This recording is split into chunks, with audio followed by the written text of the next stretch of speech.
안녕하세요. 덴탈 캐디캠 강의를 맡은 배은정입니다. 오늘도 우리 한번 다 같이 즐겁게 덴탈 캐디캠에 대해서 배워보도록 하겠습니다.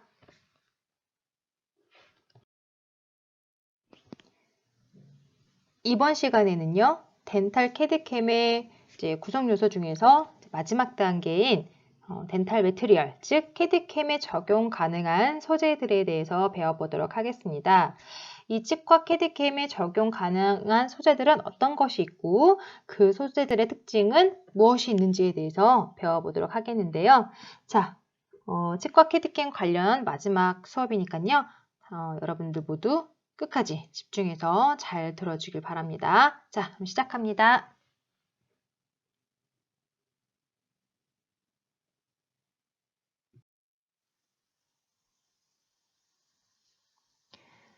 캐디캠뿐만 아니라 전반적인 치과 보철에 있어서 점차 심미적인 관심이 굉장히 많이 증가를 하고 있습니다. 과거에는 이런 보철이라고 하면은 단순히 먹기 위해서, 씹기 위해서 했다라는 반면, 최근에는 이런 삶의 질이 굉장히 높아지면서 단순히 씹고 저작하는 문제를 벗어나서 심미적으로 조금 더 예쁘게 보이고 싶다든지 조금 더 자연스러운 치열 관계를 갖고 싶다든지에 대한 관심이 증가되고 있는 추세입니다. 그러다 보니 적용되어지는 소재들도 골드 혹은 아말감에서 이제는 외면이 투명한 혹은 우리 이제 치아색과 유사한 재료인 세라믹들에 대해서 많이 바뀌고 있는 추세고요.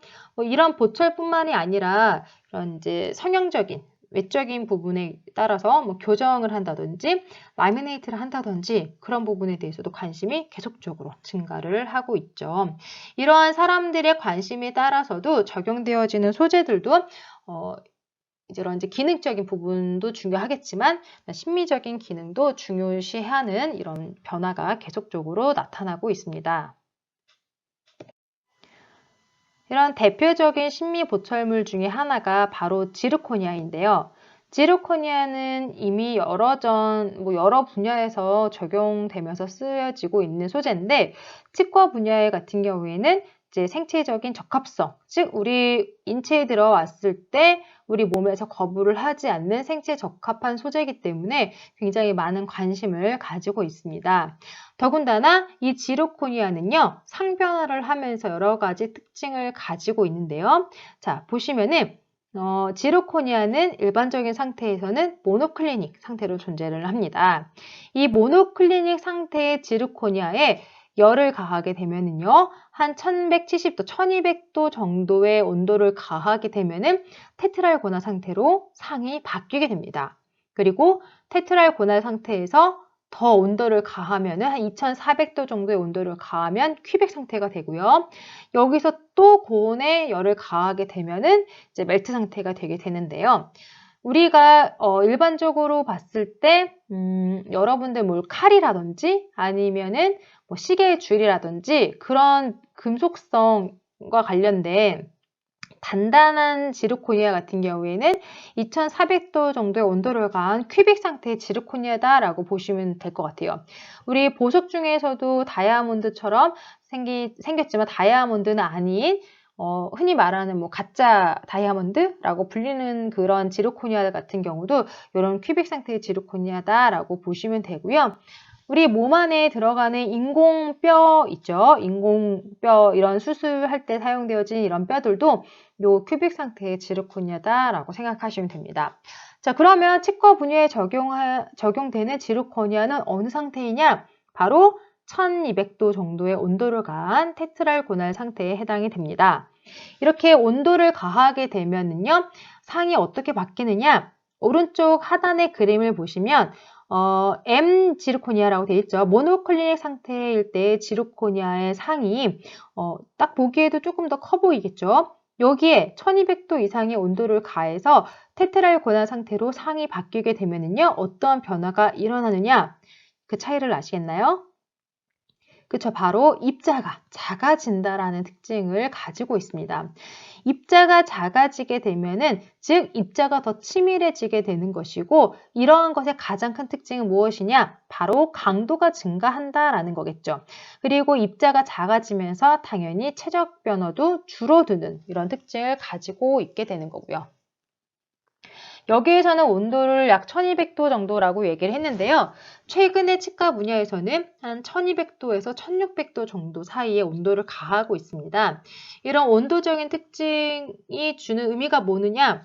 온도가 조금 높으면 높을수록 이 지르코니아 조금 더 투명해지고요. 강도는 조금 더 단단해진다라는 그런 특징을 가지고 있겠죠.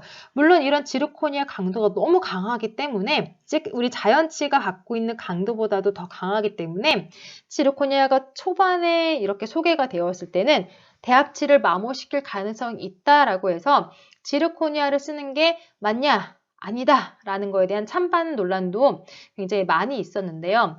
한 10년 이상의 연구 결과를 봤을 때는 지르코니아가 대합치를 마모시키는 그 빈도가 생각보다 크지는 않았고요. 그 다음에 최근에 개발된 제작되는 지르코니아 자체가 그렇게 대합치를 마모시키는 부분이 조금 덜하게 개발이 되어져 나오기 때문에 치과 분야에 적용하는데 크게 문제가 없다라는 게 이제 최근 학계의 정설입니다. 그리고 지르코니아가 갖고 있는 굉장히 이제 특징 중에서도 좀 장점으로 적용할 수 있는 부위가 뭐냐면요.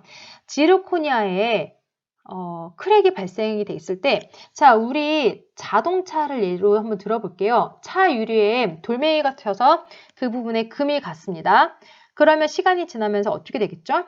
그 금이 실금을 타고 점점 계속적으로 쫙쫙쫙쫙 갈라지죠. 그렇게 보통 일반적인 보철물들도 한번 금이 가기 시작하면은 그렇게 쫙쫙쫙쫙 계속적으로 크랙이 진행이 되게 되는데, 이때 지르코니아가 갖고 있는 특징은 무엇이냐? 크랙이 발생된 그 주변을, 그 부분을 중심으로 해서 그 주변에서 다시 한번 상변화가 일어난다라는 거죠. 즉, 모노클리닉에서 테트랄고날로 상이 바뀌었는데, 테트랄고날 상태일 때 크랙이 발생이 됩니다. 그럼 크랙이 발생된 그 부분을 중심으로 해서 이게 다시 모노클리닉으로 돌아가려는 성질이 발생이 된다는 거죠. 그러면 그때 어떤 일이 일어나느냐? 입자 크기가 모노클리닉보다는 테트랄고날이 더 작죠. 반대로 테트랄고날보다 모노클리닉의 입자가 더 크기 때문에 상이 바뀌면서 입자가 팽창을 하면서 크랙 부위를 눌러주는 그런 효과를 가지고 오게 되는 거죠. 그러면서 크랙이 더 진전되는 것을 막아주는 그런 기능적인 역할을 하게 된다는 거죠. 물론 한번 크랙이 발생을 하게 되면은 언젠가는 파절로 야기는 이어질 수는 있습니다만, 그 파절이 되기까지 조금은 지연을 해주는 그런 효과가 있기 때문에 치과용에서도 굉장히 이런 부분을 환호하고 있다라는 거죠. 이런 지르코니아 블럭을 제작하는 공정을 간단하게 말씀을 드리면요. 우선 지르코니아 파우더에 그 제조회사별로 안료를 넣기도 하고, 글라스 세라믹을 넣기도 하고, 알루미나를 첨가를 해서 우리가 원하는 지르코니아 파우더를 만들어주게 되는 거죠. 그렇게 믹싱된 지르코니아 파우더를 내가 원하는 형태로 만들기 위해서 지그 안에 넣고 이제 압축을 가합니다. 그 사이사이에 있는 공기도 빼줘가면서 이걸 한번 꾹 눌러줘서 압축시키는 그런 과정을 거치게 되는데요. 일반적으로 지르코니아 블럭을 제작하는 방법은 CIP, 즉 냉간 정수압 방법이라는 그런 제작 방법을 통해서 그렇게 블럭을 제작을 하고 있습니다. 제작된 블럭은 반소결, 지금 프리신터링이라고 가장 마지막 단계에 나와 있는데요. 반소결 단계를 거쳐서 이 블럭이 이제 부서지거나 하지 않도록 살짝 구워주는 그 단계를 거치고 나면은 그게 바로 우리가 이제 기공 작업 때 가공기에 넣어서 이제 절삭을 하게 되는 지르코니아 블럭으로 완성이 되게 되는 거겠죠. 몇 번 얘기는 했지만 지르코니아는 소결을 하게 되면은 수축한다라는 얘기를 앞서서도 여러 번 언급을 했는데요. 이렇게 수축이 되기 때문에 반대로 확대를 해서 가공을 한다고, 보상을 위해서 가공을 확대해서 한다고 얘기를 했습니다.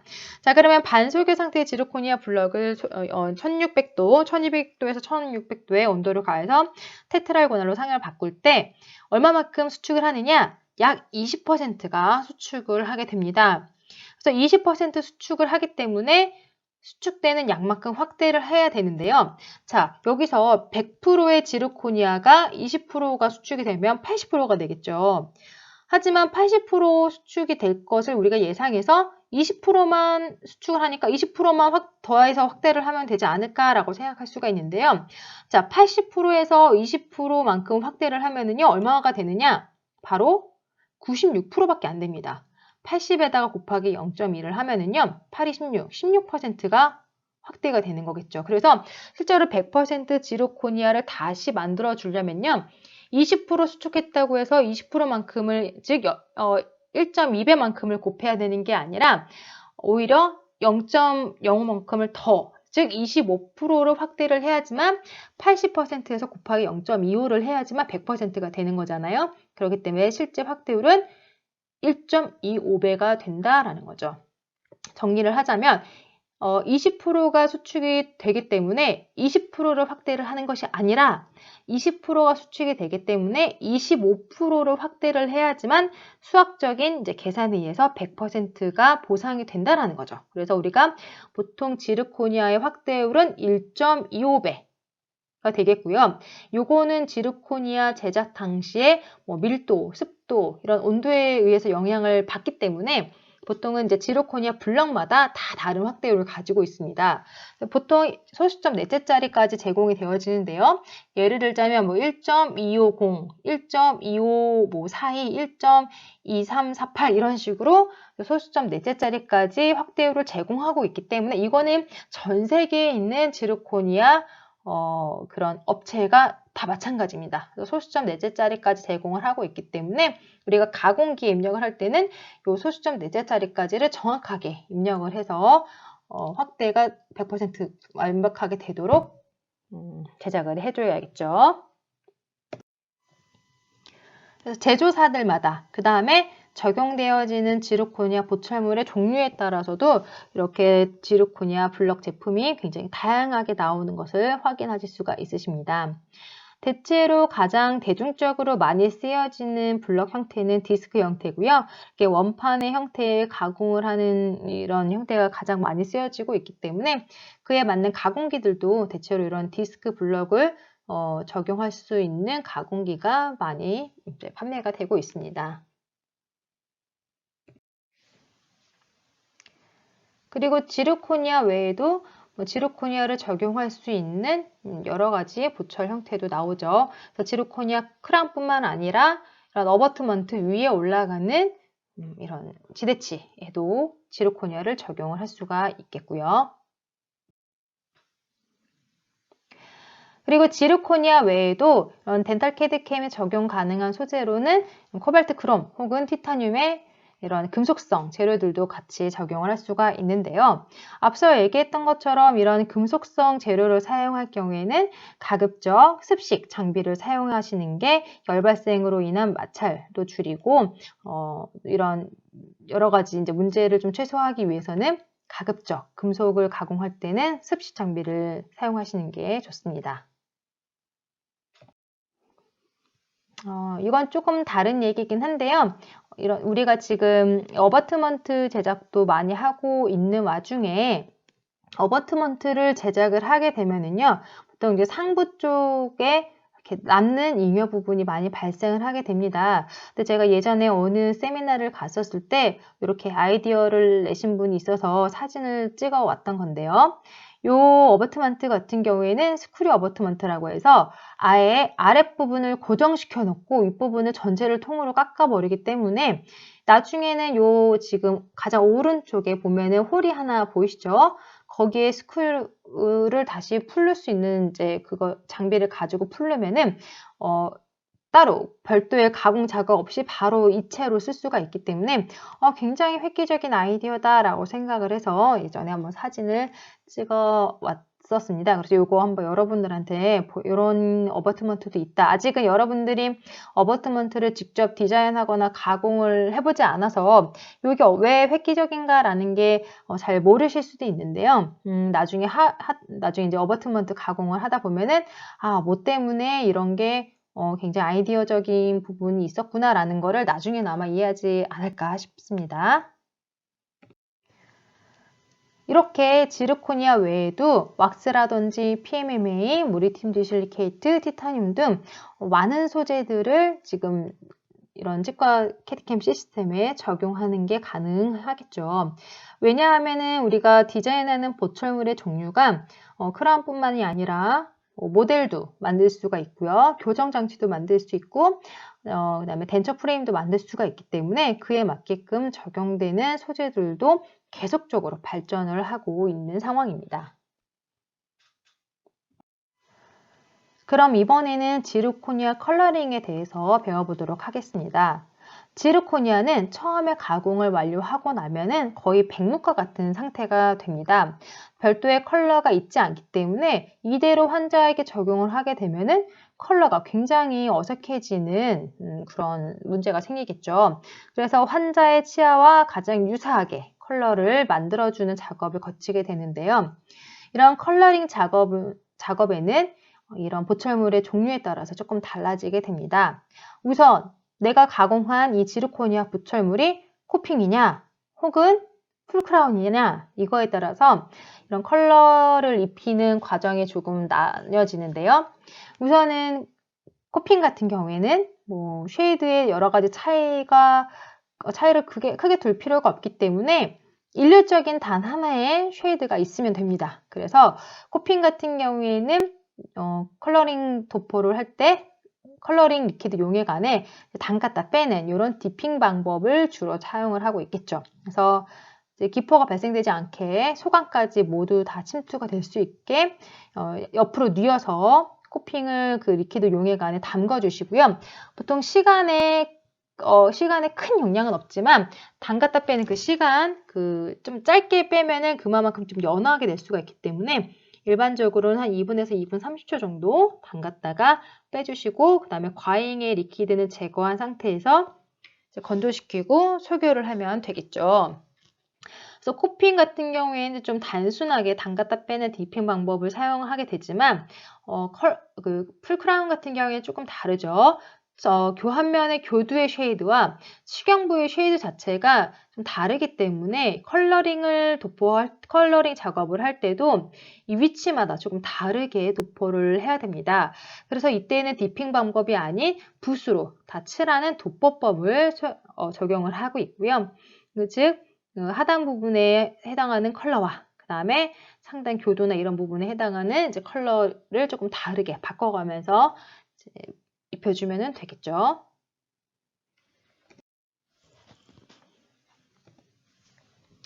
예시로 나온 한 회사의 지르코니아 컬러 리퀴드의 그 컬러 도표입니다. 그래서 이제 바디 쪽에 사용되어지는 A1 계열, 그다음 B 계열, C 계열, D 계열이 있고요.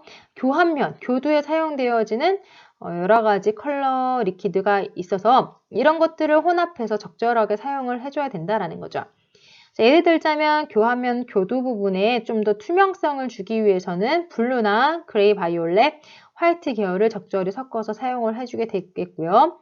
식용부라든지 그루브라든지 그런 피트포사를 조금 더 자연치와 유사하게 재현을 하기 위해서는 오렌지 옐로우나 브라운 계열의 컬러 리퀴드를 적절히 혼합을 해서 사용하게 되면은 전체적으로 자연치와 유사한 색조를 재현해낼 수가 있게 됩니다. 풀크라운을 컬러링 작업을 할 때에는요. 지금 왼쪽 상단에 보이시는 것처럼 붓을 사용하게 되는데 이때 붓에 가급적이면 금속이 없어야 합니다. 이유는 우리가 사용하는 이 컬러링 리퀴드에 산성분이 들어가 있기 때문에 이런 붓에 금속이 존재하게 되면은 부식을 시킬 수도 있어서 가급적이면은 메탈이 없는 붓을 사용을 하시는 게 좋고요. 그 다음에 산성분이 있다라고 말씀을 드렸기 때문에 가급적이면은 손으로 직접적으로 만지지 않는 게 좋으십니다. 그래서 컬러링 작업을 할 때는 장갑을 끼고 하는 게 좋은데요. 단 장갑을 끼고 할 경우에는 이 컬러링 리퀴드가 묻은 그 촉감을 느낄 수가 없기 때문에 자칫하다가는 다른 부위에 다른 컬러링 리퀴드가 섞일 수가 있거든요. 그래서 그런 부분을 좀 조심해서 컬러링을 해주시는 게 좋고요. 그다음에 이렇게 이제 원하는 부위에 따라서 컬러 리퀴드를 바꿔가면서 적절하게 쉐이딩을 하시면은 이렇게 자연스러운 지르코니아가 완성이 되게 됩니다. 그리고 아래쪽에 나와 있는 이 사진을 보시면은요, 도포 횟수에 따른 색조 차이라고 되어 있는데, 실제로 제가 한번 테스팅을 해본 건데요. 같은 A2 계열의 이 바디 쪽에 그 도포하는 컬러 리퀴드를 가지고 한 번 발랐을 때와 두 번 발랐을 때, 그리고 최대 10번을 발랐을 때 쉐이드의 차이가 있는지를 분석을 한번 해보았습니다. 오른쪽에 보면은요, 가장 오른쪽에 있는 네모가 한 번 도포가 된 것이고요. 그 두 번째는 두 번 도포. 그래서 가장 왼쪽에 있는 진하게 보이죠? 그 쉐이드가 10번 도포가 된 쉐이드입니다. 육안으로 봐도 딱 차이가 나죠. 그래서 사실 뭐 A 계열, B 계열이 크게 의미가 없다라고 보는 게 이게 도포하는 횟수에 따라서 쉐이드가 다르게 나오기 때문에 같은 쉐이드라도 이렇게 도포 횟수에 따라 차이를 줄 수가 있다라는 것. 그거를 활용해서 조금 더 밝게 보이고 싶은 치아다라고 하면은 도포 횟수를 좀 적게, 오히려 좀 더 진하게 보이고 싶다라는 부분에서는 도포 횟수를 조금 더 많이 이렇게 바꿔가면서 이제 활용할 수가 충분히 있기 때문에 이런 것들 여러분들 나중에 이제 필요하면은 테스트해서 확인하시면 될 것 같아요. 여기 나와 있는 사진들은 이제 제가 직접 작업한 사진들이고요. 오른쪽 상단에 있는 이 사진 같은 경우에는 제 예전에 했던 요 캐드캠 세미나를 수강했던 그 분이 나중에 수강을 하고 나서 돌아가서 자기가 직접 이렇게 만들어가지고 이렇게 디자인하셨던 분이 계셔가지고 그 사진을 참고를 한번 해봤고요. 이렇게 컬러링을 완료하고 나서 소결까지 거치고 나면은 굉장히 자연스럽고 심미적인 이런 지르코니아 보철물이 만들어지게 됩니다. 그럼 이제 지르코니아 컬러링 하는 과정에 대해서 한번 정리를 해보도록 하겠습니다.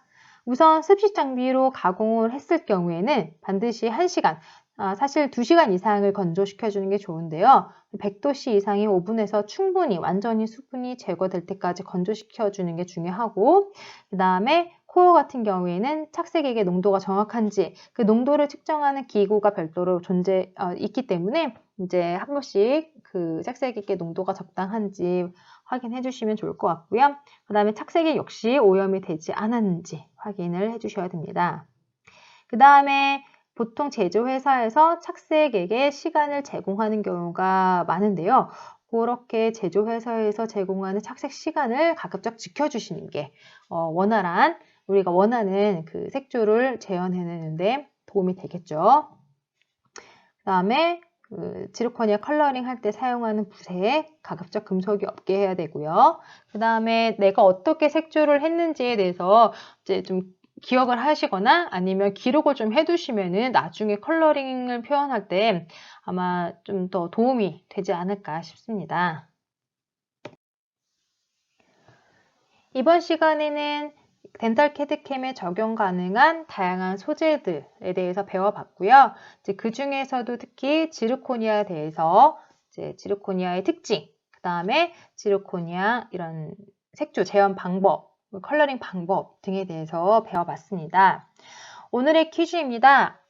지르코니아의 경우는요. 상이 바뀌면서 온도에 따라서 상이 바뀌면서 그때 입자가 줄어드는 혹은 입자가 바뀌는 그런 특징을 가지고 있다라고 설명을 했었는데요. 100%의 지르코니아 블럭이 대체로 20% 정도 수축을 한다고 얘기했습니다. 그래서 100%의 지르코니아 블럭이 20% 수축을 하면은 80%가 되는데요. 이때 80%의 지르코니아를 다시 100%로 원상복귀 시키려면 몇 배를 확대를 해야 될까요? 퍼센테이지로 제출을 해도 괜찮고요. 확대율로 제출을 해도 됩니다. 그래서 둘 중에 뭐 퍼센테이지로 작성을 하셔도 되고 아니면은 1점 몇 배를 해야 된다라고 써서 제출을 하셔도 되니까요. 원하시는 대로 제출해 주시면 되고요. 이렇게 지르코니아 확대율에 대해서는 과제물 방에 제출해 주시면 됩니다. 자, 오늘도 수고 많으셨고요. 우리 그러면 다음 시간에 또 한번 만나도록 하겠습니다. 모두 수고하셨습니다.